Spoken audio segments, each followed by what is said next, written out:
Hi everyone, welcome back. So, if you haven't watched part one of my Resurrection of Jesus video, please watch it first. I'm not going to go over all my previous points that I've just discussed at length. I'm just going to pick up where I left off.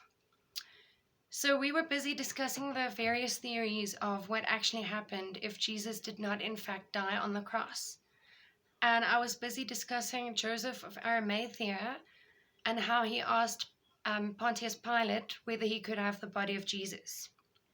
Right? So there is a theory that the tomb that Jesus' body was taken to actually belonged to Joseph of Arimathea.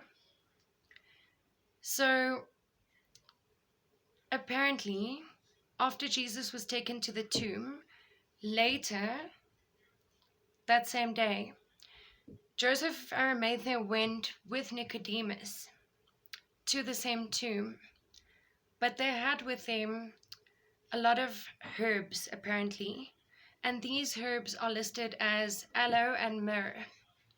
All right, so apparently these herbs, if you look up the properties of aloe and myrrh, their properties are not for embalming. They are not embalming herbs. They are traditionally seen as healing herbs. Especially myrrh, it actually is meant to stop bleeding, and it's meant to kill bacteria and speed up the healing process. We all know that if you have burn wounds or any serious wounds, people will say apply some aloe vera because it really speeds up the healing process. So that makes one question whether the herbs they took to embalm the body of Jesus was actually meant for embalming purposes, or whether these two individuals actually had in mind to heal Jesus and restore him to his previous state. So, what came after all of this? If Jesus, in fact, did not die on the cross, and he then was resurrected, or he got up and was very much alive, what happened then? Was Jesus surprised? Did he perhaps himself view it as a miracle from God that he survived that terrible ordeal? Did his disciples see it as a miracle that he was still alive? Very much alive. In essence, the fact that Jesus was then alive definitely posed a political problem. He could not return to life as it was because of the crucifixion itself. He would risk being crucified all over again. He may have then fled to a different area altogether, and that's where this last theory comes in. All right, so there is a theory that Jesus had more than just a friendship with Mary Magdalene. There is a theory that she was actually his partner, his wife, and that they fled together. They left for a different country.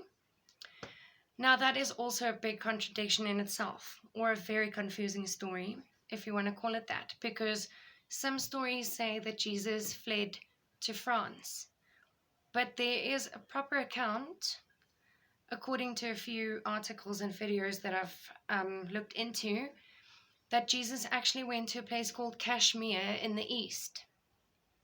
So this theory is based on the fact that there are some years in Jesus' life that are unaccounted for.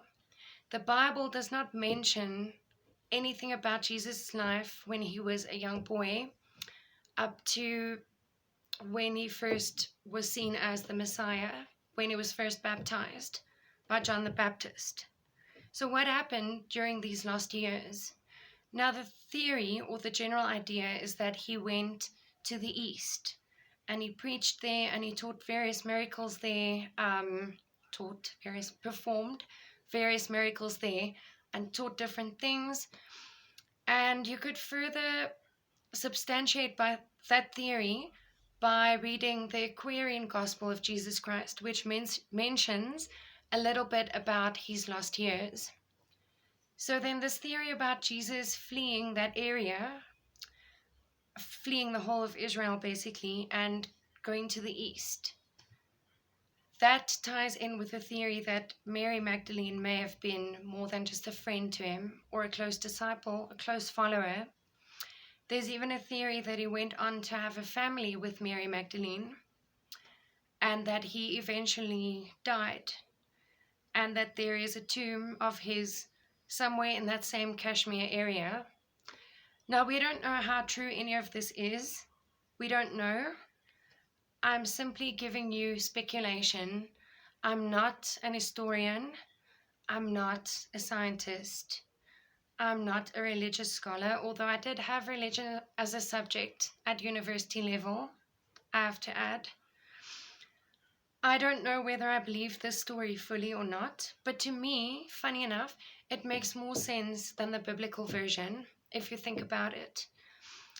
But regardless of what you believe, I hope that somehow this has given you a bit more insight and expanded your mind in some way, because that's what I want with my videos. That's my ultimate goal. I don't really like when people are narrow-minded and believe things just the way they want to believe them. They don't question anything.